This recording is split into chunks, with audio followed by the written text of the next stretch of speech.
Après 2 ans de travaux, petit tour d'horizon sur la plateforme du chantier des dalles de couverture de la ZAC Paris-Rive-Gauche, secteur Tolbiac.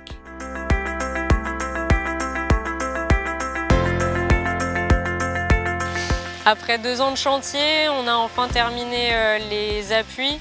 Donc tous les voiles sont réalisés et on met en place désormais les poutres et on rentre dans une vraie phase d'industrialisation du chantier. Les derniers plots de voiles de la file E ont été coulés et les appareils d'appui sont en place, prêts à recevoir les poutres de l'allée plantée. On a monté l'outil numéro 1 et l'outil numéro 2 qui sont donc des outils qui servent à coffrer les poutres de l'allée plantée.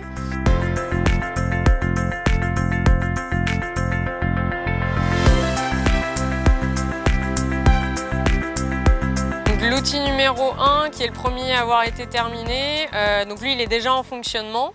Alors il est constitué en fait d'un étaiement qui se situe donc au niveau ferroviaire. On a des tours d'étaiement et des HEB qui traversent les voies ferrées.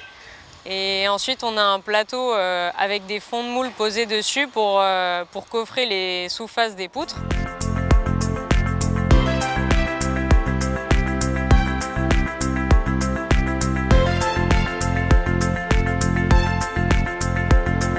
Les poutres de l'allée plantée, elles s'appuient à la fois sur la file à prime et sur la file E. Le ferraillage est préassemblé sur le parc matériel.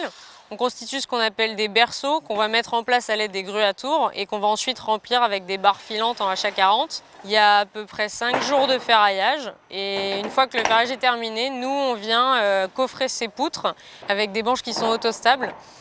Donc on va faire ce qu'on appelle dans un premier temps 3 poutres primaires. Et ensuite, on vient faire les poutres secondaires qui sont en fait des poutres chevêtres en forme de hache et qui viennent donc se raccorder avec les poutres principales.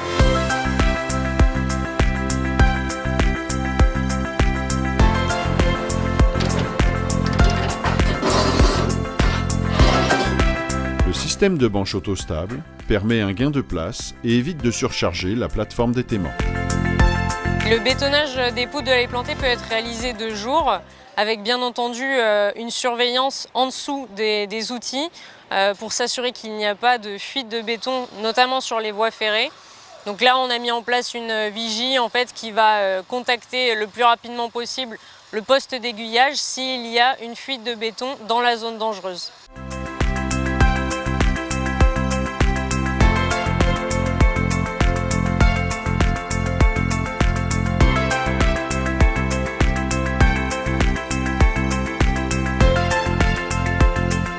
Côté Avenue de France, on est en préparation de ce qu'on appelle le ripage 0. On a terminé les soudures des demi-caissons. Donc on va pouvoir ripper un des demi-caissons pour l'aligner avec le second et les souder ensemble. On a mis en place des palets et des poutres de ripage pour donc venir ripper un des 2 caissons, l'aligner avec l'autre et les raccorder ensemble. Cette opération va être réalisée mi-mai. Une opération qui promet un joli mois de mai.